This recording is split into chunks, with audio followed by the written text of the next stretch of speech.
Noong unang bahagi ng dekada 70, may lumang paaralan sa Malabon na pansamantalang naging lugar para sa mga lokal na teatro grupo na gumagawa ng dula tuwing katapusan ng buwan.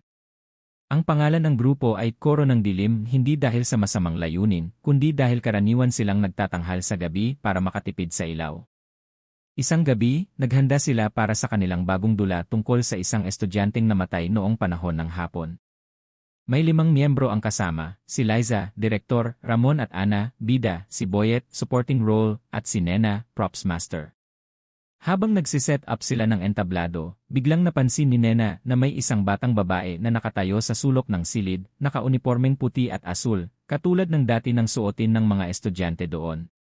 Akala niya isa ito sa mga tagapanood na maaga dumating, pero nang kausapin niya ito, hindi ito sumagot at biglang nawala.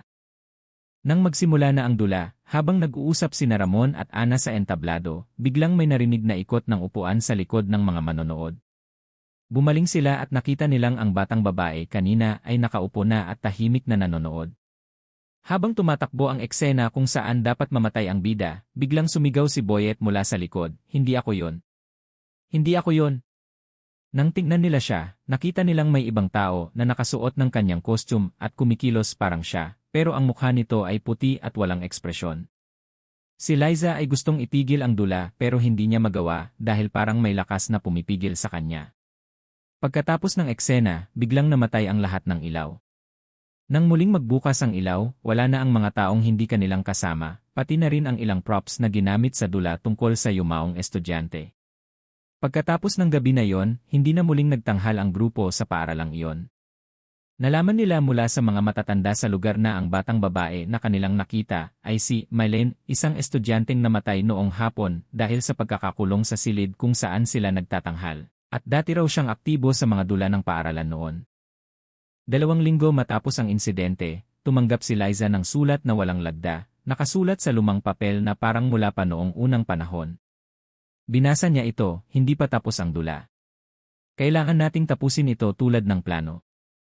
Nagulat siya nang makita na ang sulat ay nakasulat sa mesa ng kanyang kwarto, kahit na walang pumasok sa kanilang bahay buong araw.